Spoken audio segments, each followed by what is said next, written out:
अस्सलाम वालेकुम जनाब। वालेकुम सलाम। जनाब, लखनऊ का काम फतेह हुआ।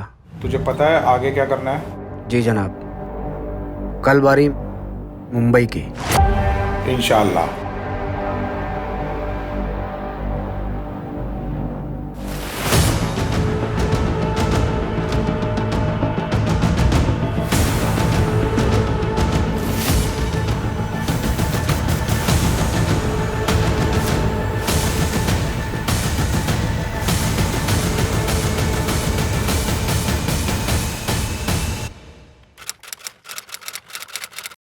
Good morning guys. Morning. Intelligence ने कल एक कॉल इंटरसेप्ट की थी। ये कॉल भिंडी बाजार से की गई थी। पड़ोसी मुल्क में बात हो रही थी। लगता है सर मुंबई में कुछ बड़ा होने वाला है। व्हाट? आज मुंबई में कोई बड़े इवेंट्स, कोई वीआईपी या कोई मिनिस्टर के? विकास, आज की लिस्ट निकालो।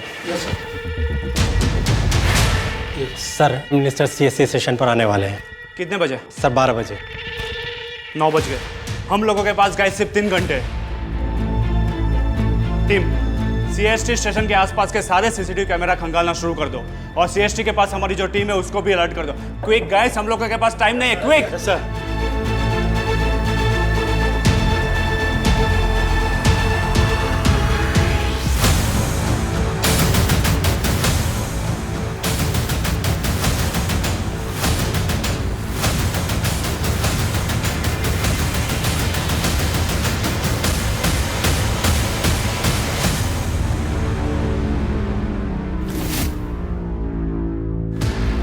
कुमार नितिन, कुछ मिला क्या? नहीं सर, अभी सर्च कर रहे हैं।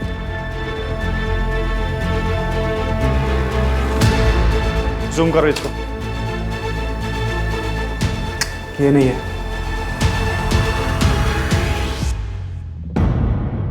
Guys, he must be a very clever person. Keep an eye on every footage. Zoom कर, जूम कर, जूम कर।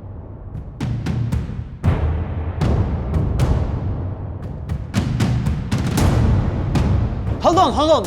I think he's the guy. We need to catch him. Are you sure?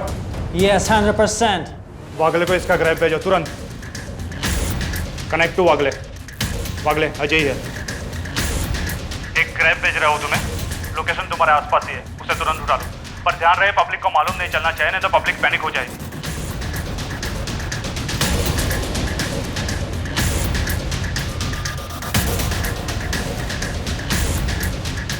Oh my god, इस station के अंदर जो है।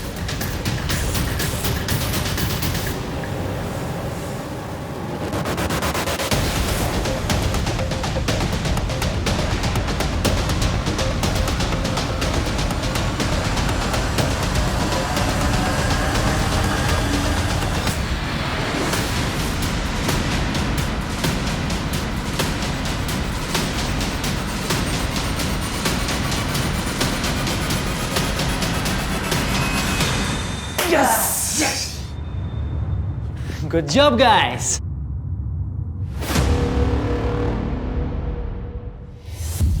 मैं तुम्हें फिर से पूछता हूँ, मिनिस्टर जगमोहन त्रिपाठी को क्यों मारना चाहते थे? जगमोहन त्रिपाठी को क्यों मारना चाहते थे? तुम कितना भी कोशिश कर लो, लेकिन हम कबूल नहीं करेगा।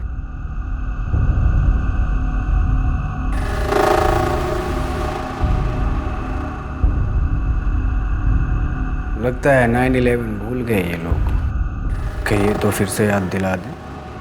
मिस्टर इमरान जरदारी, अब बताओ उस लड़की के बारे में जो तुम्हें पड़ोसी मुल्क में मिली थी।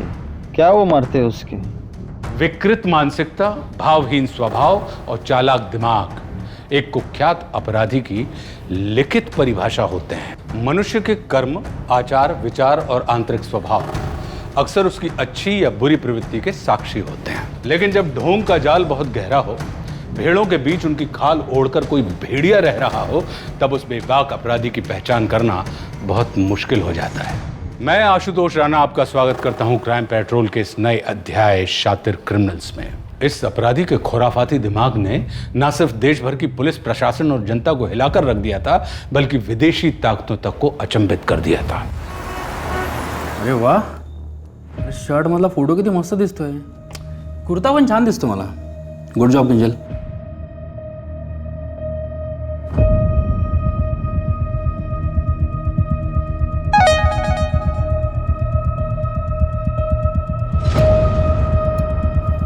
दादा, आपने जो आरटीआई डाली थी ना वो नगर सेवक प्रफुल्ल मोरे के खिलाफ, हाँ उसका रिप्लाई आ गया। अच्छा क्या है? दादा, सड़क बनाने का बजट 30 लाख का था। मुझे लगता है उसने ना मुश्किल से 10 लाख खर्चे होंगे। लगा ही था मुझे, तभी तो ज़रा सी बारिश क्या हुई, उन सड़कों पर बड़े बड़े गड्ढे पड़ गए। दादा, जनता के वो 20 लाख खा गया है, चीटर कहीं का। इसका हिसाब उसको जनता को देना पड़ेगा। पैसे का त्याच्या बापाचे नाहीत। तो एक काम कर, कल सुबह अपने सारे आदमी मोरे के घर के सामने खड़ा कर और मीडिया को बुला लेना, विसरू नकोस। लेकिन दादा, कल हमें वृद्धाश्रम जाना है, वार्षिक महोत्सव है। अरे फिर तो हमें वो प्रगति कॉलोनी जाना है, कुछ पानी का प्रॉब्लम है वहाँ पे। फिर शाम में हमको। अरे बस कर किंजल, तेरे शेड्यूल में मेरे दोस्त के लिए सांस लेने का टाइम है कि वो भी नहीं है? अच्छी बात नहीं, सर पर इलेक्शन है और प्रफुल्ल मोरे को हराना है। किंजल, प्लान में थोड़ा सा चेंज। कल दोपहर के बाद की सारी मीटिंग्स कैंसिल और शार्प 2 बजे अपने सारे आदमी मोरे के घर के सामने खडे रहेंगे। या मोरेचा ना असली चेहरा सर्वांसमोर आणलाच पाहिजे।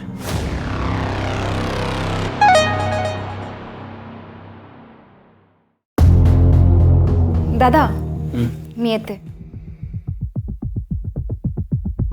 यार हितेन, देख इलेक्शन है, प्रेशर है, मैं समझता हूँ, पर यार अपने प्रॉपर्टी वाले बिजनेस पे भी ध्यान देना जरूरी है यार। भाई घर इसी से चल रहा है। त्याच्यासाठी तू आहेस ना रितेश। हाँ। बरं चल, मी निघतो। कल ओके मिलते हैं। Okay bye.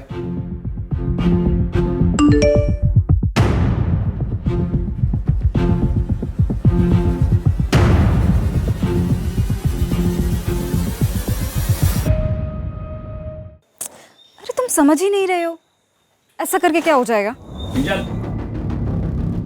चल घर। दादा, इतनी जल्दी जा रहे हो? अगं खूप डोकं दुखतंय माझं, सोचा निकल लूँ। तू भी एक काम कर, स्कूटर रहने दे इधर, बारिश आ रही है, चल मेरे साथ। दादा, लेकिन मैं घर नहीं जा रही हूँ। मेरी फ्रेंड पायल है ना, उसका एक्सीडेंट हो गया है, वो सिटी हॉस्पिटल में एडमिट है। मैं बस वहीं जा रही हूँ उसको मिलने। अरे तो मैं हॉस्पिटल छोड़ दूंगा ना।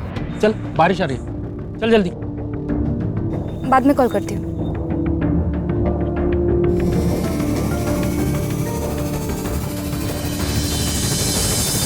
इतनी रात को तू मेरे घर पे मेरे को धमकाने आया तू? नहीं, सौदा करने आया हूँ। सरकार ने आपको सड़क बनाने के लिए 30 लाख रुपए दिए, आपने खर्च किए 10 लाख। 20 लाख अभी भी आपकी जेब में है, उसका खाली 50% मांग रहा हूँ बस। औकाती तरह का है?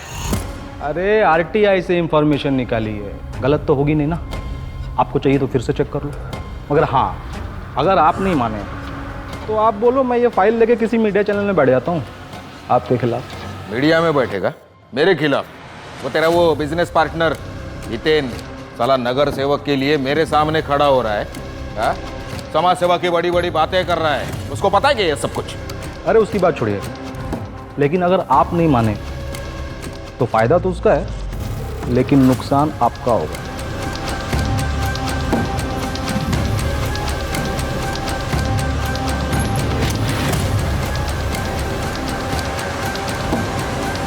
ठीक है, रोकड़ा चलेगा?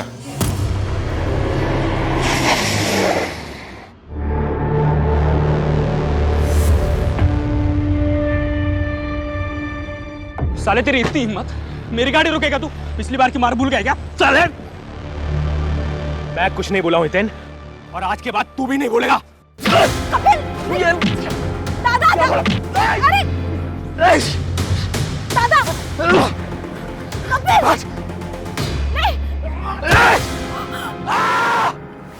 दादा।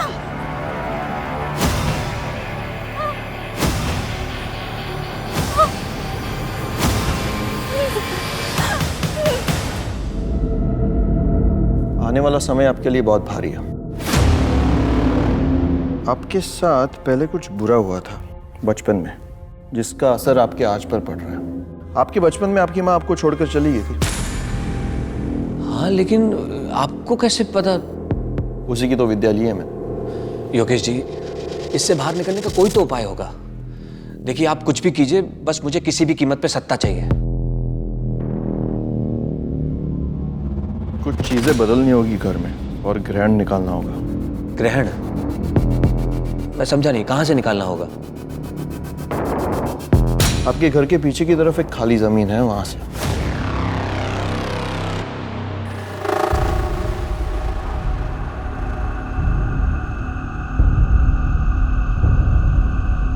कौन है? कौन है वहाँ?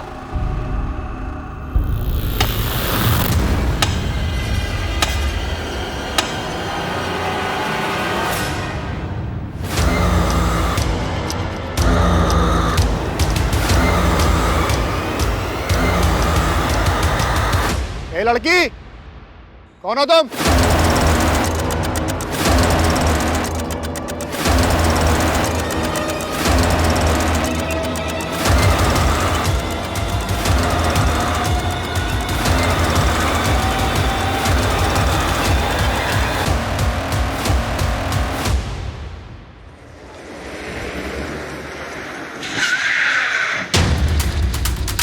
हाँ पाटिल सर, गाड़ी जबरदस्ती रोकी गई है।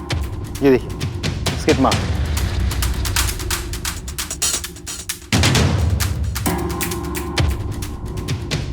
पाटिल सर, ये देखने दे,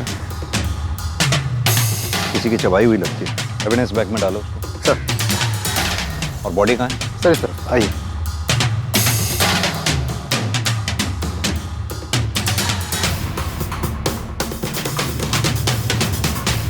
सर, ये रही बॉडी। विक्टिम का नाम हितेन राणे, रियल एस्टेट का बिजनेस करता है। इस साल नगर पालिका के इलेक्शन में खड़ा होने वाला था। सर, हमें ये भी पता चला है कि हादसे के वक्त इसकी बहन किंजल राणे वो भी इसके साथ थी। तो इसकी बहन किंजल इस वक्त कहाँ है? पता नहीं सर, हमने पूरा एरिया अच्छे से छान मारा, लेकिन कोई और डेड बॉडी तो हमें मिली नहीं। लेकिन सर ये ब्रेसलेट मिला है, इसमें खून भी लगा हुआ है। ये तो किसी फीमेल का ब्रेसलेट है, शायद इसकी बहन किंजल का होगा। ब्लड भी लगा हुआ है, गाढ़ा हो गया है लेकिन सूखा नहीं है। इसका मतलब ये कांड हुए ज़्यादा वक्त नहीं हुआ। गाड़ी हमें वहाँ बाहर खड़ी मिली है और ये यहाँ, यानी कि विक्टिम पे हमला वहाँ हुआ है। विक्टिम अपनी जान बचाकर भागता हुआ यहाँ आया, कातिल इसके पीछे भागता भागता यहाँ आया और यहाँ आकर इसे मार डाला। पाटिल, आसपास का एरिया फिर से सर्च करो, शायद कोई सबूत हाथ लग जाए। जल्द से जल्द हमें किंजल को ढूंढना होगा। सर,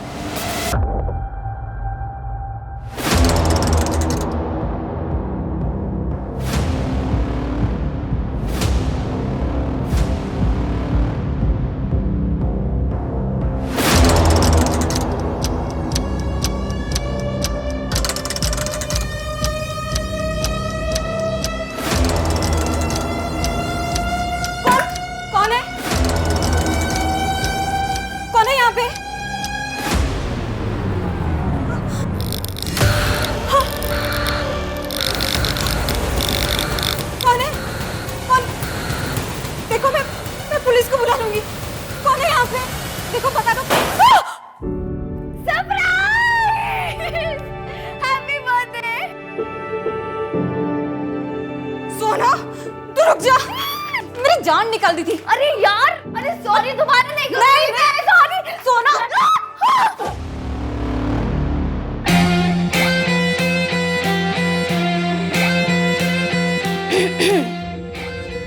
हेलो लवर्स, बर्थडे मेरा है ना, तो मुझ पे भी थोड़ा ध्यान दे दो। पार्टी शुरू करते हैं ना? चलो केक ले आओ। एक कपिल कंफर्म आएगा ना? उसने बोला है कि वो सीधा कैफे आएगा, तेरे लिए सरप्राइज गिफ्ट लेने गया है। हाँ हाँ। दादा, आप मुझे क्या देने वाले हो?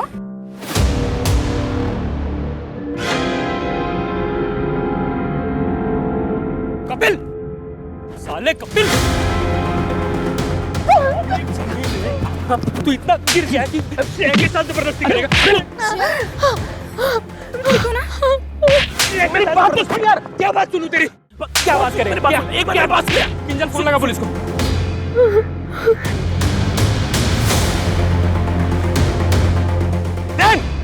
एक बार बाहर आने दे, साले छोड़ूंगा नहीं, याद रखना, छोड़ूंगा नहीं तेरे को।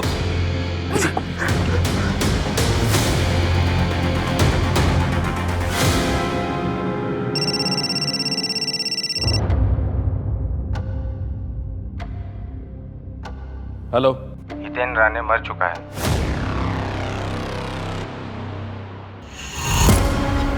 अरे झिंगुर, हाँ? 2-4 लोगों का सपोर्ट क्या मिल गया तेरे को? तू प्रफुल्ल मोरे के खिलाफ खड़ा रहेगा? औकात है तेरी? 15 वर्ष झाली नगरसेवकाच्या खुर्चीवर आहे मी. तू क्या, तेरा बाप भी आएगा ना तो भी उखाड़ नहीं पाएगा कुछ. लोकांचे पैसे खाल्ले तुम्हें मोरे साहब, धोखा दे रहे हो आप उनको, ये गलत है. और आरटीआई भी यही दिखा रहा है. ये आरटीआई फिरटीआई का नाटक मेरे सामने मत कर, समझा ना? हाँ, ज्यादा होशियार बना किया ना काट के फेंक दूंगा. चल निकल.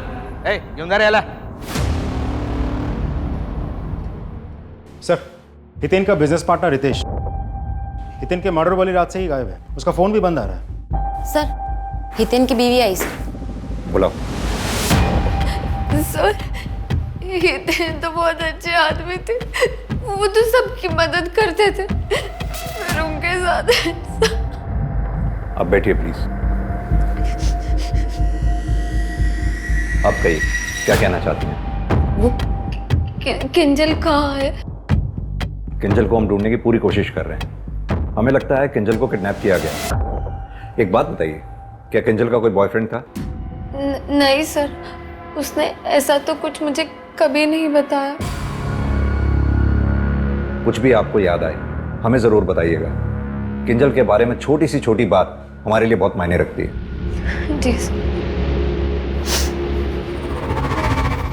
हाँ सर, याद आया, वो दिन जब हितेन और किंजल ऑफिस से निकले थे तो हितेन का मुझे फ़ोन आया था कि किंजल की कोई दोस्त पायल, उसका एक्सीडेंट हो गया है तो वो किंजल को हॉस्पिटल छोड़कर घर आएंगे. पर फिर वो घर ही नहीं लौटे. मैंने उन्हें फ़ोन किया था, उनका फ़ोन बंद आ रहा था. फिर मैंने किंजल और रितेश को भी ट्राई किया, पर उनका भी फ़ोन नहीं लगा. ठीक.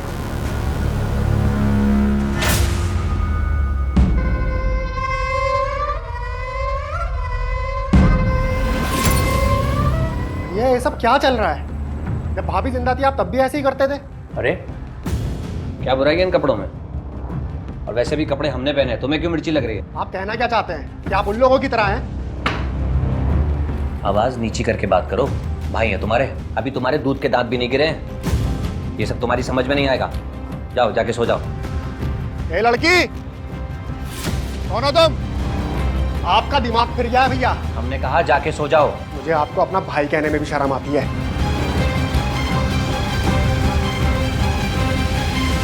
36 murder on rape. Why? What were you thinking? Targets कैसे कर देते हैं?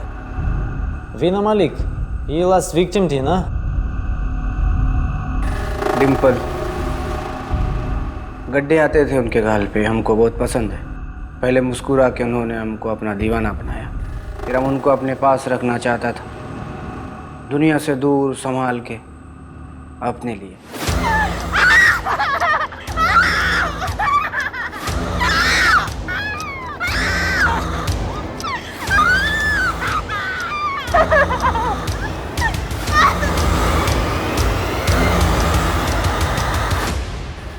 You don't enjoy rape as much as you enjoy killing them. You get high on killing someone. What else do you feel? Yes, yes. Killing. I love killing. आप लोग मेरे साथ अपना वक्त को बर्बाद कर रहे हैं. आप लोगों ने हमको तो पकड़ लिया, लेकिन उसको कैसे पकड़ोगे जो तुम्हारा हिंदुस्तान में एक बड़े मकसद को अंजाम देने वाला है? उसको किसको? मकसद क्या है? नाम क्या है उसका? उसका नाम तो किसी को भी मालूम नहीं, लेकिन जो मकसद है उसका आगाज हो चुका है. भैया, लोनावला की जमीन आपने क्या सोचकर बेच दी? अपना पॉलिटिकल करियर, मेरी इज्जत, इन सब की तो आपको परवाह है नहीं. ऊपर से आप मुझसे डिस्कस किए बिना ये प्रॉपर्टी बेचे जा रहे हैं. क्यों? ज्यादा जबान मत चलाओ. हर बात की सफाई देना जरूरी नहीं समझते हम. इन सब में मेरा भी बराबर का हक है, और आपकी नैयाशियों के चक्कर में मैं सब बर्बाद नहीं होने दूंगा. प्लॉट के पैसे कहाँ हैं? तमीज, साले छोटा है, छोटे की तरह रहे. बाप बनने की कोशिश मत कर मेरा. उन पैसों से जो काम होना था वो काम होना शुरू हो चुका है. समझ गया तू? देखता हूँ कैसे आप काम पूरा करेंगे. हितेन को क्यों मारा गया था? क्या इस षड्यंत्र में कोई अपना शामिल था, या फिर कातिल कोई बाहर का था जो अभी तक नजरों से ओझल था? और सबसे बड़ा सवाल यह था कि आखिर किंजल के साथ क्या हुआ था? पुलिस यही जानने की कोशिश कर रही थी कि किंजल कहां और किस हाल में है। ये हितेन के बिजनेस पार्टनर रितेश के बारे में कुछ पता चला? नहीं सर, अभी तक तो नहीं। सब मर्डर वाले दिन किंजल की दोस्त पायल हॉस्पिटल में एडमिट नहीं थी। इनफैक्ट किंजल के साथ उसकी कोई बातचीत भी नहीं हुई थी। तो फिर किंजल ने झूठ क्यों बोला? सर वही तो समझ में नहीं आ रहा। ये देखिए सर, कॉल रिकॉर्ड्स के मुताबिक हितेन ने आखिरी कॉल सोना को किया था, लेकिन किंजल को आखिरी कॉल किसी कपिल म्हात्रे का आया था। ऐसा करके क्या हो जाएगा? सर ये कपिल हिस्ट्री शीटर है। 2019 में अटेम्प्ट टू रेप के चार्ज पर 1.5 साल जेल में था और अभी 1 महीने पहले किंजल ने खुद मोलेस्टेशन का केस फाइल किया था और 1 हफ्ते बाद उसने खुद वापस भी ले लिया था। मेरा प्यार, मेरी जिंदगी, मेरी आजादी, यहाँ तक कि मेरी इज्जत तक की वाट लगा दी। सब बराबर कर दूंगा। कपिल, कपिल क्या कर रहा? छोड़ो मुझे, कपिल छोड़ो तो। कपिल, कपिल छोड़ो, जाने दो। कपिल, साले तेरी इतनी हिम्मत, मेरी बात को सुनने की हिम्मत कैसे की तू? औकात भूल गया साले, औकात भूल गया। Hello, police station. मैंने आप लोगों से ये बात पहले इसलिए नहीं बताई क्योंकि मुझे लगा था कि वो किस्सा वही खत्म हो गया है। जेल से निकलकर कपिल ने कहा था कि वो पुणे छोड़कर हमेशा के लिए चला जाएगा और इसी शर्त पे किंजल ने केस वापस लिया था। मिसेस रानी, क्या अभी भी कुछ ऐसा है जो अब तक आपने हमें ना बताया हो?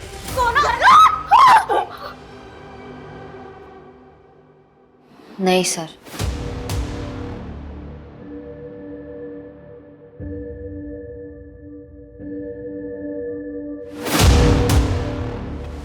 सर कपिल के कॉल रिकॉर्ड्स आ गए हैं। कपिल का फोन उसी जगह पे एक्टिव था जहां हमें हितेन की डेड बॉडी मिली।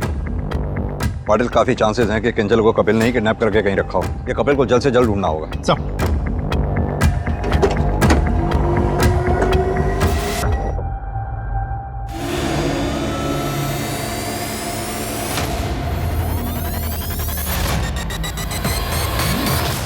एक गेम है हैंगमैन, कभी खेला है? विक्टिम को मार के उसके बॉडी पार्ट कट करके क्या करते हो उसका? ट्रॉफी की तरह यूज़ करते थे या उसे खाते थे। बॉडी पार्ट्स क्यों खाते हो? अच्छा लगता है।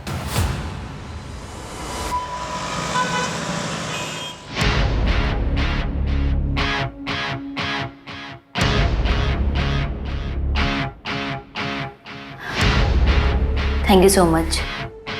अब मैं थोड़ा बेटर फील कर रही हूँ। मॉम के जाने के बाद बिल्कुल अकेली हो गई। आई होप इससे थोड़ा फ़ायदा हो।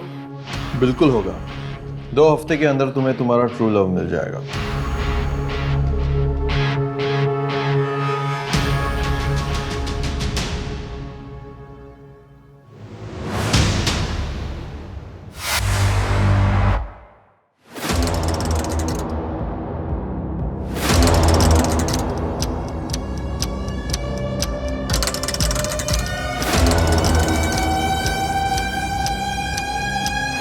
रंकट तू, तेरी इतनी हिम्मत?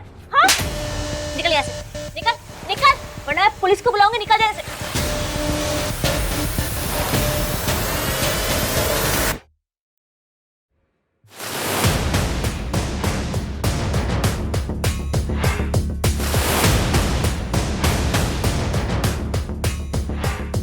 गुप्ता, बॉडी को तुरंत पोस्टमार्टम के लिए भेजो। सर।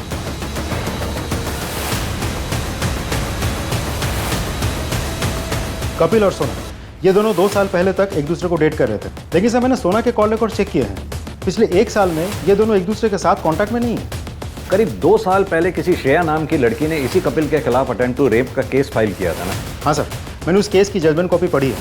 उस केस में हितेन, किंजल और सोना तीनों ने कपिल के खिलाफ गवाही दी थी। फिर तो इस कपिल के पास बहुत स्ट्रांग मोटिव है। हो सकता है ये सारा कांड कपिल नहीं किया हो बदला लेने के लिए। वो श्रेया, उसका कोई कांटेक्ट मिला? नहीं सर, अभी तक तो नहीं। हम ढूंढ रहे हैं। सोना भी हमसे कुछ छुपा रही है। इसका फोन टैप करो। Right sir.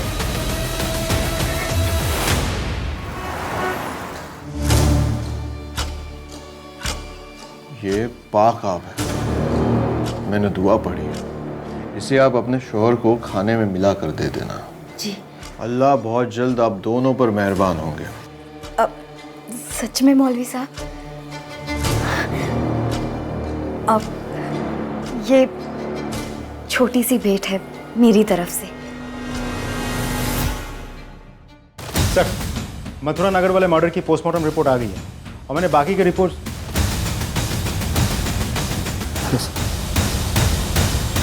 रितेश, तुम अब तक कहाँ थे तुम? सर वो एक्चुअली जिस दिन ये हादसा हुआ मैं उसी रात माता रानी के दर्शन करने के लिए निकल गया था।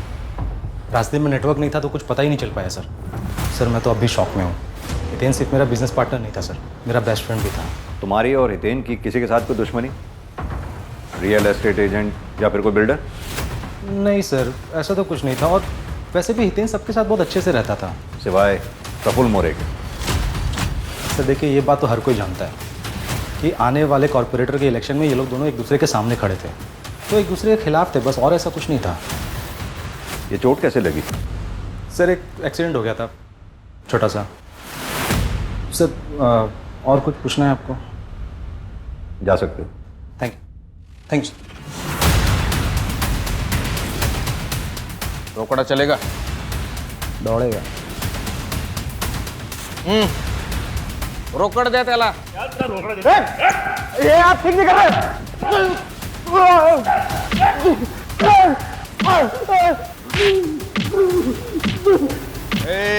थांबा,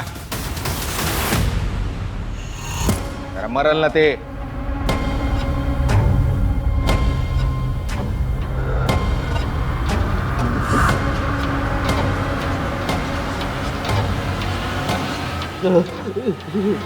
सुन रे, तेरे को मैं जिंदा छोड़ रहा हूं, लेकिन एक शर्त पर। तेरे को मेरा एक बड़ा काम करना पड़ेगा। करेगा?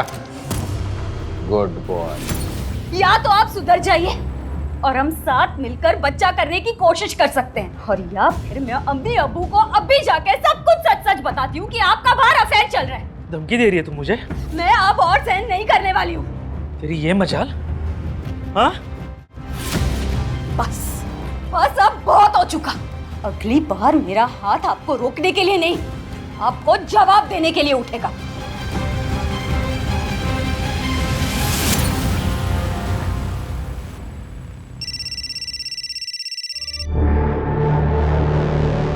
हेलो। हेलो सोना, मैं बोल रहा हूँ। कपिल, तुमने क्या कर दिया? सोना देखो, मैं ये एलएम लॉज में ठहरा हुआ हूँ, तुम एक बार आके मुझसे मिल लो बस। कपिल, तुमने सब कुछ बर्बाद कर दिया, सब कुछ। दोबारा मुझे कॉल मत करना।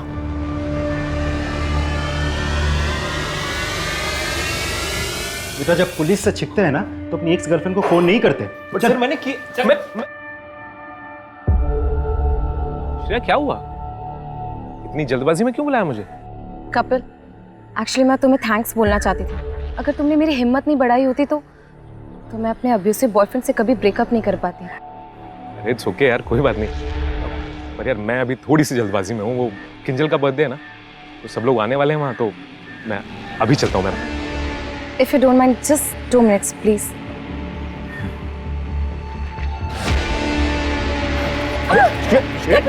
कपिल!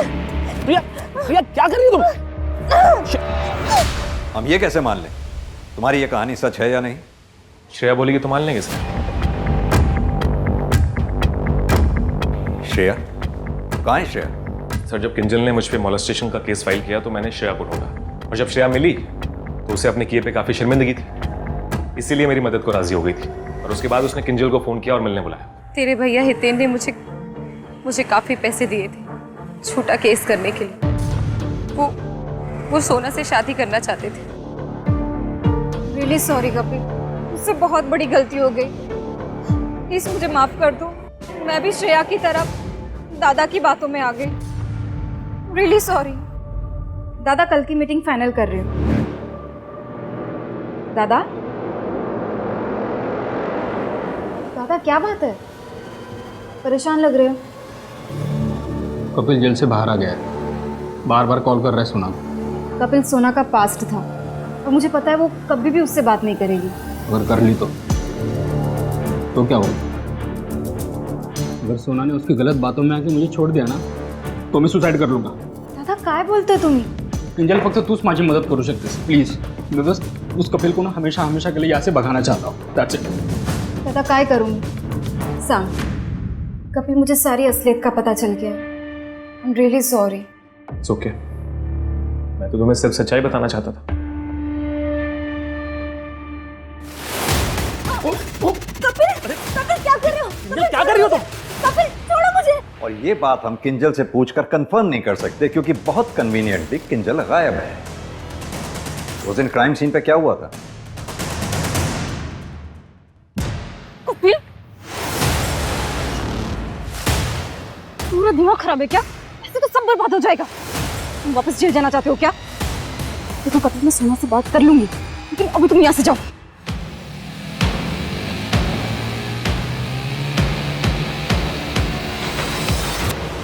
तो तुम्हारा कहने का मतलब है जब तुम वहां से गए तो हितेन और किंजल दोनों ठीक थे। हितेन जिंदा था?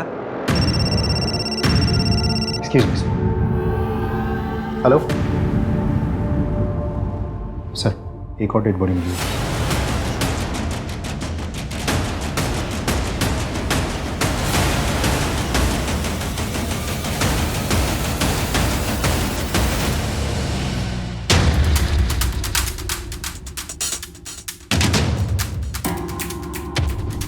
सर, ये तो एक समय विनोद राठी है। ऐसे कपड़े इसने खुद पहने हैं या ऐसे पहनाए गए? सर, देख के मुझे सुसाइड नहीं लग रहा है। हाथ भी कटा हुआ है। पाटिल, देखकर तो ऐसा ही लग रहा है कि इसकी मौत 1-1.5 हफ्ता पहले हो चुकी है। पाटिल, इसकी बॉडी को जल्द से जल्द पोस्टमार्टम के लिए भेजो। सर, मुझे लगा भैया मुझसे तंग होकर कहीं चले गए। तो उससे तो फायदा तुम्हारा ही हुआ ना। तुम्हारे भैया के जाने के बाद सब कुछ तो तुम्हारा ही हुआ ना। सर, मैंने भैया को नहीं मारा है, बस हमारा झगड़ा हुआ था किसी बात को लेकर। झगड़ा किस बात पे हुआ था? उनके पहनावे को लेकर। What? विनोद राठी ऐसे कपड़े खुद पहनते थे? जाहिर सी बात, बहुत शर्मिंदगी महसूस होती होगी फिर। सर, मैं हितेन और रितेश की कंपनी के फाइनेंशियल रिकॉर्ड्स चेक कर रहा था। सर, कुछ तो झोल है, देखिए।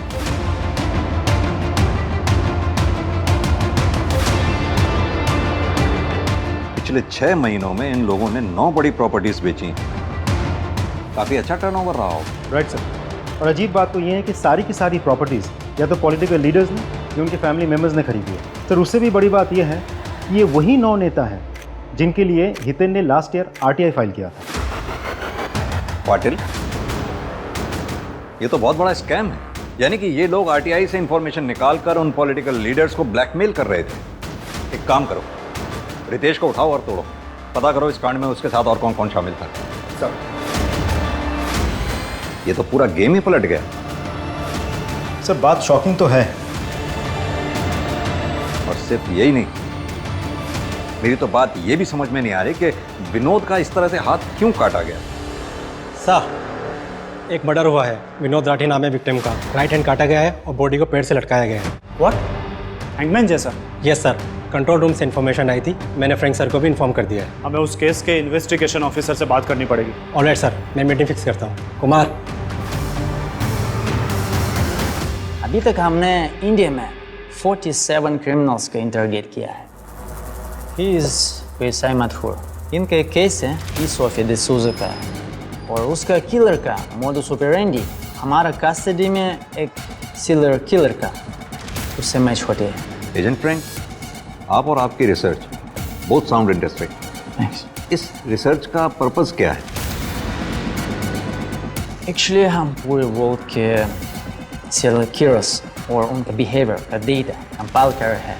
बैक एट होम हमारा technical team artificial intelligence machine बना रहे हैं जिसमें ये सारा डेटा स्टोर होगा, और ये मशीन किलर का मूड सेंस करके इंटरोगेशन में डिटेक्टिव्स की हेल्प करेगी। ये तो हम सबके लिए काफ़ी हेल्पफुल और बहुत अच्छा है। अब अगर हम इस केस के बारे में बात करें तो एजेंट फ्रैंक, विनोद को जिस तरह से मारा गया उसकी मॉडस ऑपरेंडी ठीक वैसी है जैसे सीरियल किलर काली की थी। सर, सोफिया डिसूजा को एग्जैक्टली वैसे ही टॉर्चर करके मारा गया जैसे जरदारी ने पाकिस्तान में उन लड़कियों को मारा था। Excuse me. Hello, what? पत्थर से सर कुचला गया?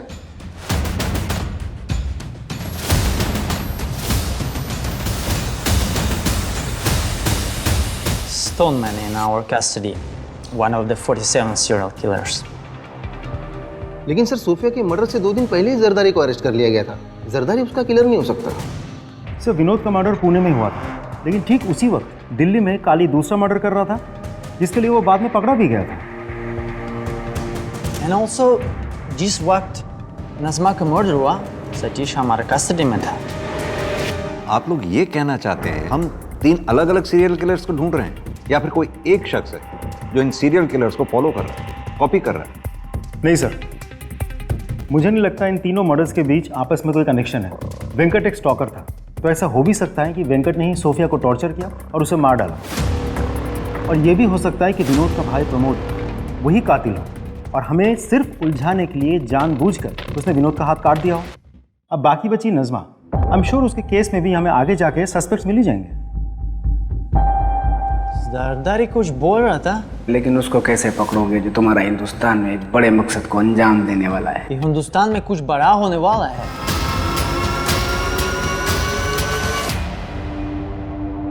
सर पिछले 1 हफ्ते में जरदारी, सतीश और काली तीनों ने एक ही साथ अपनी अपनी तबीयत खराब होने की शिकायत की और बाकायदा मेडिकल फॉर्म्स फिलअप करके भेजे। सर मैंने एडमिन ऑफिस में बोल दिया है, वो सारे फॉर्म्स रोक के रखे। पाटिल, इन तीनों किलर्स का एक साथ बीमार होना इत्तेफाक नहीं हो सकता।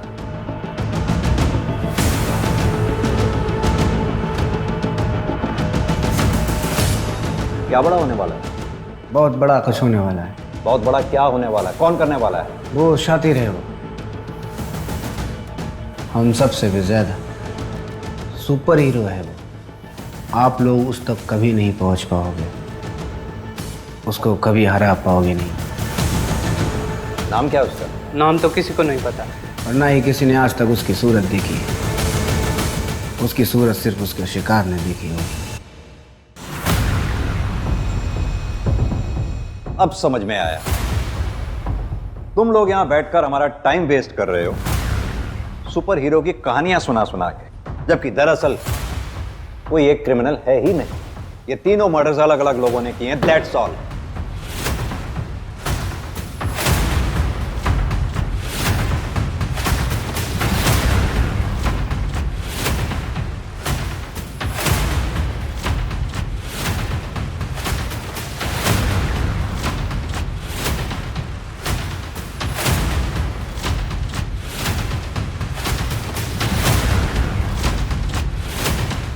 पुलिस अपना पासा फेंककर जाल बिछा चुकी थी, लेकिन अपराधी को पकड़ना इतना आसान नहीं था।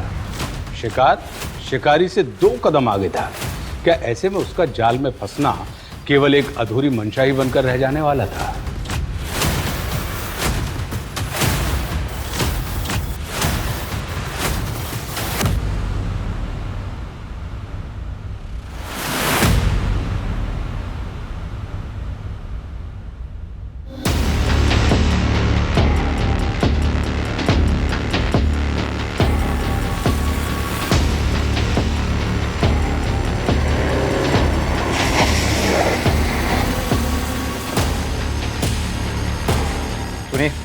वो मेडिकल फॉर्म्स होंगे आपके पास। सर पोस्टमैन ले गया, 5 मिनट पहले ही निकले, ज़्यादा दूर नहीं गया होगा। मैंने मना कर रखा था ना, क्यों दिया? Sorry sir. Come on Patil, चलो।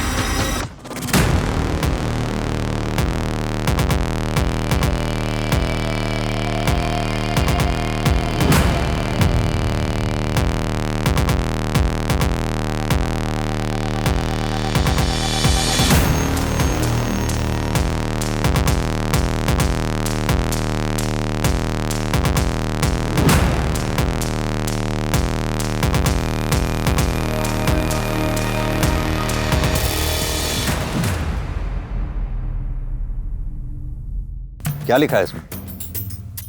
मुझे उल्टी हो रही थी, लेकिन मैंने उल्टी की नहीं। जैसे सारे वायरस मेरे पीछे हैं। मन करता है दुनिया से कहीं भाग जाऊं। कुछ समझ में आया पाटिल? वायरस यानी पुलिस इनके पीछे पड़ी थी। और ये किस किसके हैं? सतीश और ये काली। यानी कि हमारे जाने के बाद तुम्हारे तीनों दोस्तों ने इन मेडिकल फॉर्म्स के जरिए तुम्हें अलर्ट करना चाहा। इंस्पेक्टर साहब, ऐसे दूसरों के लेटर पढ़ा नहीं करते।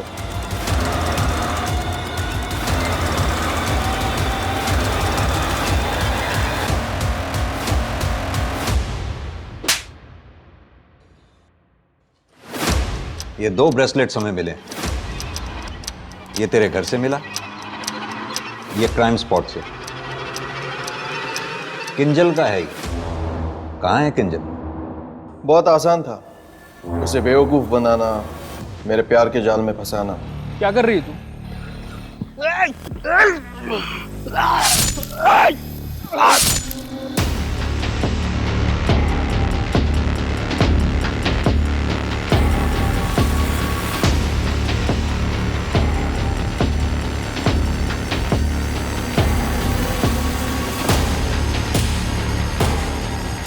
अच्छा हुआ मैंने पैसों का सारा इंतजाम कर लिया।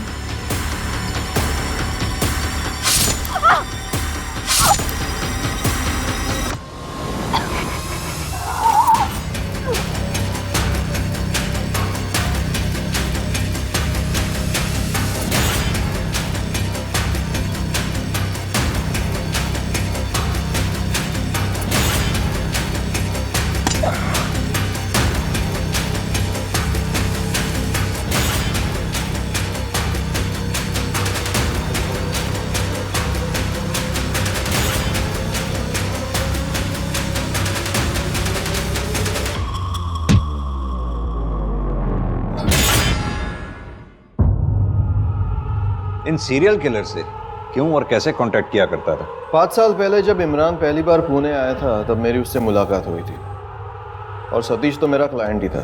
इमरान को मिलकर ऐसा लगा कि ये मेरा शिकार नहीं, मेरा दोस्त बन सकता है, और सतीश ने मुझे काली से मिलवाया। इमरान को पता था कि मैं पोस्टमैन का काम करता हूँ, इसलिए पहली बार सामने से उसने मुझे कॉन्टैक्ट किया। जब मैंने वो लेटर पढ़े और वो नाम देखा तो मेरी आंखें भर आई।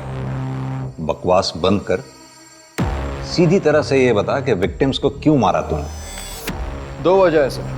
पहला, मुझे पैसा बहुत पसंद है, और दूसरा, मुझे डरपोक लोग बिल्कुल पसंद नहीं। भविष्य के बारे में कुछ भी बकवास करके उन्हें बेवकूफ बनाना बहुत आसान होता है। डर डर के हर रोज मर रहे थे, मैंने एक ही बार मारकर उन्हें मुक्ति दिला दी। ऐसे कितने लोगों को मारा आज तक तुमने? रोटियां बिना गिने खानी चाहिए सर जी। हमें पता है तकरीबन 135 लोगों को मारा है तूने। ये बता, अब बड़ा क्या करने वाला था तू?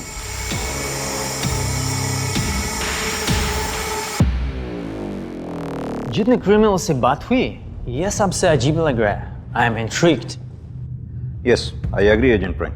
मैंने अपने 22 साल के करियर में ऐसा क्रिमिनल नहीं देखा जो इतना काम एंड कंपोज्ड। एक बार भी उसका ब्रेन हाइपर नहीं हुआ। Very strange. सचिन वर्मा उर्फ ज्योतिष योगेश कालरा एक निहायत ही धूर्त, कुटिल और कट्टर अपराधी था। सचिन की आपराधिक सोच की पूरी व्याख्या करने और उसके मनोविचारों के बारे में जानने के लिए उस पर पॉलीग्राफ टेस्ट और ब्रेन फिंगरप्रिंट टेस्ट दोनों किए गए, जिसके तहत पुलिस को पता चला कि वास्तव में लोगों को मारकर सचिन को मानसिक और शारीरिक संतुष्टि मिलती थी। शरीर से किसी की जान जाती देखकर वो बहुत खुश और उत्सुक हो जाता था।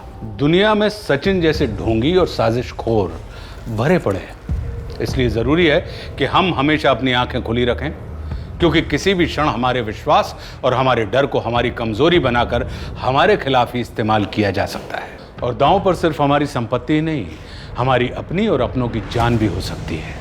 और इसी के साथ हमारा शातिर क्रिमिनल्स का ये नया अध्याय अभी के लिए समाप्त होता है, और मैं आशुतोष राणा अपने क्राइम पेट्रोल सतर्क के आखिरी एपिसोड में आप सभी से विदा लेता हूं।